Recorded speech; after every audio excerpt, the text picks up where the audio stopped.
bakunzi bimbonesha kure y'igihugu cacu ciza c'u Burundi ndabaramukije kwigenekerezo rya 28 ruheshi umwaka w'ibihumbi 2025 niho umukuru w'igihugu nyene icubahiro Varisito Ndayishimiye ari kumwe n'umutambukanyi wiwe bafata urugendo rw'abashikanye i Dodoma mu gihugu ca Tanzania.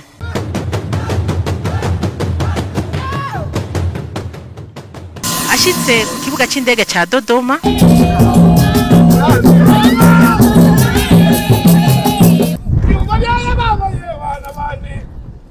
Raisi watu wa Burundi Ndayishimiye, karibu Tanzania, karibu Dodoma.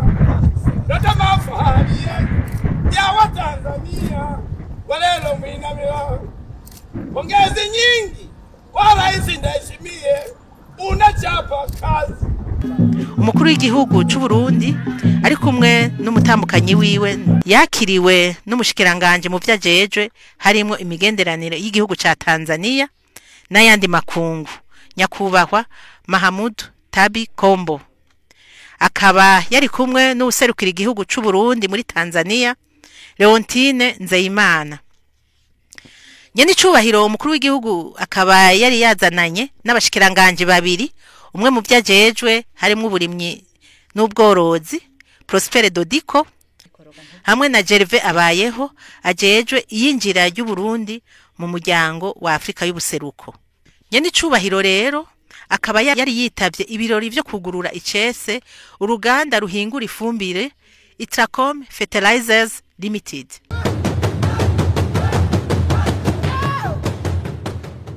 Ashitse aho uruganda ruri inara i Dodoma yakiriwe na mugenzi we w'igihugu ca Tanzania nyene icubahiro Samia Suluhu Hassan, aho bakiranwe ugweze mu mvyino mu ntambo hamwe n'umurisho w'ingoma z'igihugu c'u Burundi.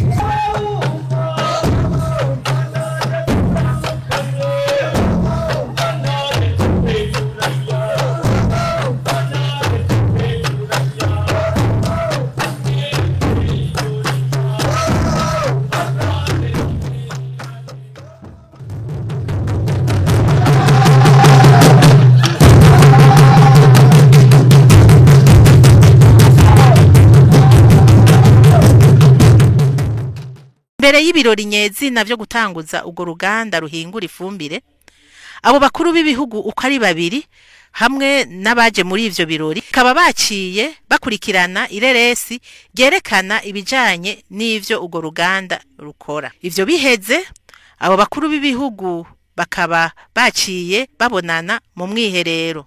Inyuma y'uwo mubonano umukuru w'igihugu c'u Burundi ari kumwe na mugenzi we w'igihugu ca Tanzania ari kumwe kandi na nyene gutanguza ugo ruganda umugwizatunga Adriano Ntigacika azi kw'izina rya Ziranotse barateye ibiti vy'ivyamwa, ikimenyetso c'uko batanguje gukoresha icese iyo fumbire ku butaka bwa Tanzania. Bakaba baciye bugurura icese ugo ruganda imbere y'abari baje kwitaba ivyo birori.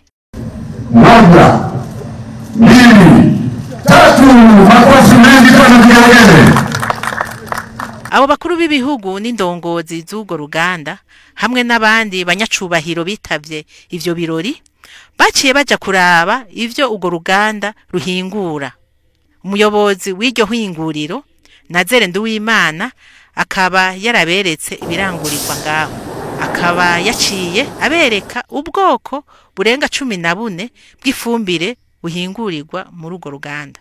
Inyuma yaho bakaba baciye baja mu kibanza babateguriye n'abandi banyecubahiro bitavye ugo rubanza tudasize inyuma n'abene gihugu ba Tanzania. Mu majambo yashikirijwe n'urongoye iryo hinguriro Itracom Fertilizers Limited Nazere Nduwimana akaba yarashimiye leta y'igihugu ca Tanzania yabahaye ikibanza cyo kuranguriramwo uyo mugambi. Yarashimiye kandi n'umukuru w'igihugu c'u Burundi nyene icubahiro Varisito Ndayishimiye ukuntu yagumye abatera intege mu vyo bakora vyose. Umukuru w'igihugu cacu amaze gufata ijambo yarashimiye umukuru w'igihugu ca Tanzania kuba yaremeye guha ikibanza umugwizatunga w'umurundi Adriano Ntigacika. Giwe rero avuga ko ivyo bikomeza imigenderanire yari hasanzwe kuva na kera hagati y'u Burundi n'igihugu ca Tanzania na cane cane mu bijanye n'ubutunzi. Akaba yaboneyeho guhamagarira n'abagwizatunga b'igihugu ca Tanzania kuzana imitahe yabo mu gihugu c'u Burundi, abemerera ko nabo nyene bazokora bisanzuye. Yaciye anakeza bivuye ku mutima uwo mugwizatunga w'umurundi Adriano Ntigacika ku bikorwa akora biteza imbere igihugu c'u Burundi, anamusaba kubandanya aserukira neza igihugu c'u Burundi muri ico gihugu ca Tanzania.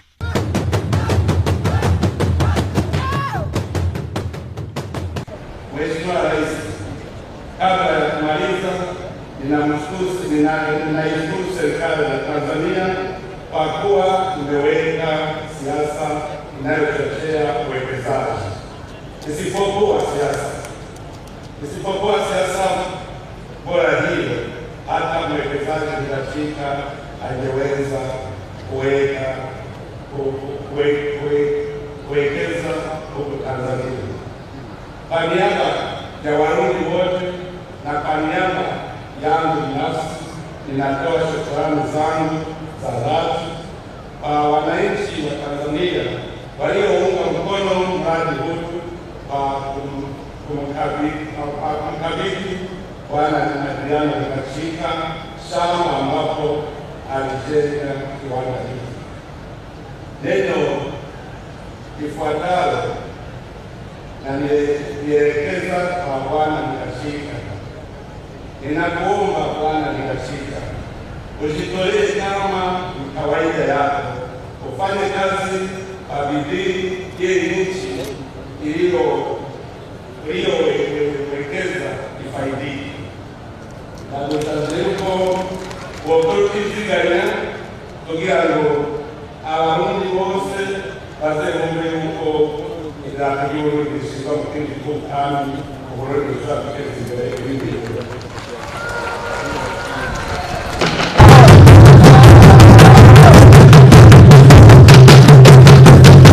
Aho rero akaba yaribukije abaraho ko Adriano Ntigacika bataziraziranotse, yahoze ari impunzi yo muri ico gihugu, ariko ngo igihimbaye nuko yagarutse muri ico gihugu nk'umugwizatunga atari impunzi. Nayo ku ruhande rwa Tanzania bose bakaba barashimye akamaro k'ugo ruganda mu iterambere ry'ico gihugu, nko kugwiza umwimbu mu gisata c'uburimyi, gutanga ubuzi n'ibindi. Ivyo bikaba vyarashimangiwe ko n'umukuru w'igihugu ca Tanzania nyene icubahiro Samia Suluhu Hassan mu ijambo ryiwe yaragarutse ku migenderanire myiza yamyeho hagati y'ivyo bihugu uko ari bibiri. Yaboneho no gukeza mugenzi we nyene icubahiro Varisito Ndayishimiye ku matora yatunganijwe neza y'abashinga amateka hamwe n'ayabajenama b'amakomine ku itariki ya 5 Ruheshi umwaka w'ibihumbi 2025. Uyo mukuru w'igihugu nawe nyene yarakeje uwo mugwizatunga ku bikorwa vyiza ariko arakorera mu gihugu ca Tanzania. Narirya yashize umutahe mu gisata ciza kuko biriko bituma umwimbu wiyongera mu gihugu. Ngo ivyo rero bigatuma baronka ifumbire nyinshi mu gihugu batarinze kuzerinze. Nyene icubahiro Samia Suluhu Hassan akaba yaciye asaba iryo shirahamwe Itracom Fertilizers Limited kubandanya bigisha abarimyi bo muri ico gihugu ca Tanzania ingene bokoresha neza iyo fumbire kugira ngo umwimbu ubandanye wiyongera gusumba. Akaba yaciye yiyemeza kubandanya ashigikira ibikorwa by'ugo ruganda. Ivyo birori bikaba byaranzwe n'indirimbo, intambo hamwe n'umurisho w'ingoma z'igihugu cacu c'Uburundi.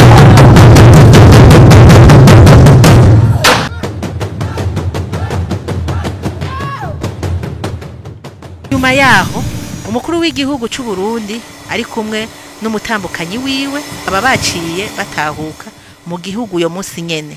Aho hakaba hari inyuma y'ibirori byo kugurura icese uruganda ruhingura ifumbire ruri i Dodoma muri Tanzania. Ashitse ku kibuga c'indege mpuzamakungu Melchior Ndadaye, icegera c'umuvugizi w'umukuru w'igihugu Sebastiano Ntawongendera yarashikirije muri make ivyaranze urwo rugendo. Muri ivyo birori umukuru w'igihugu cacu ciza c'u Burundi nyene cyo Evariste Ndayishimiye niyatamvye yirorera kuko ivyo birori vyatewe iteka kandi n'umukuru w'ico gihugu nyene ca Tanzania. Imbere rero yuko birori bitangura abo banyacubahiro ko ari babiri bashoboye kuganira mu mukebukano baravugana ibijanye no gufashanya cyane cyane mu vy'ubutunzi. Bashoboye gutera ibiti bari kumwe n'uwo mugwiza tunga nyene ibyo navyo bikaba vyerekana ukuntu bitayeho gukingira ibidukikije. Mwijambo yashikirije rijanye n'urwo rubanza umukuru w'igihugu cacu yagarutse ku kuntu imigenderanire hagati y'u Burundi na Tanzania cyane cyane mu vy'ubutunzi atari yejo ko yatanguye kera. Aributsa yuko abarundi bahora bava mu Burundi bakagenda i Tanzania bashoye nk'ivyuma ibikoresho cyane cyane nk'amasuka kandi bakavayo bagarukanye nabo nk'ibifungurwa n'ibindi bidandazwa nk'umunyu wava cyane cyane ibuvinza. Aragaruka ku ngorane zagiye zirashikira u Burundi zigatuma abantu bahunga ari naho yaciye ashimira cane igihugu ca Tanzania kuko cagiye kiraba igihugu ekivyeyi mu kwakira impunzi zaba zihunze ivyago vyagiye biragirira nabi abarundi na cane cane ivyago vyo mu 72. Ni muri uko gushima nyene yaciye yibutsa yuko n'uwo mugwiza tunga ntigacika nawe nyene yigeze kuba impunzi mu gihugu ca Tanzania. Ati ese yemwe kuntu bihimbaye kubona abantu bigeze kuba impunzi bagarutse muri ico gihugu nyene bataje gusaba ubuhungiro ahubwo baje kugishingamwo imitahe. Naho nyene yaciye yogera mu guhimpanuro umugwiza tunga aramubwira ati ukore utiziganya ati kuko ukoze uzoburi kuratera gateka igihugu cawe utera gateka nawe nyene ugatera kandi n'igihugu cakwakiriye mu vyo kugwiza imari. Kabaye nakaryo ko kwerekana yuko ashigikiye abagwiza tunga akaryo ko kubakubitira nk'urugohe kugira ngo ababwire ati eheraba ntimushoboye kudandaza mu Burundi gusa burya naho mwoja ngaha mu karere mwocuruza canke mbere mukaja n'inyuma yako vyose mubikoranye umwete birashoboka.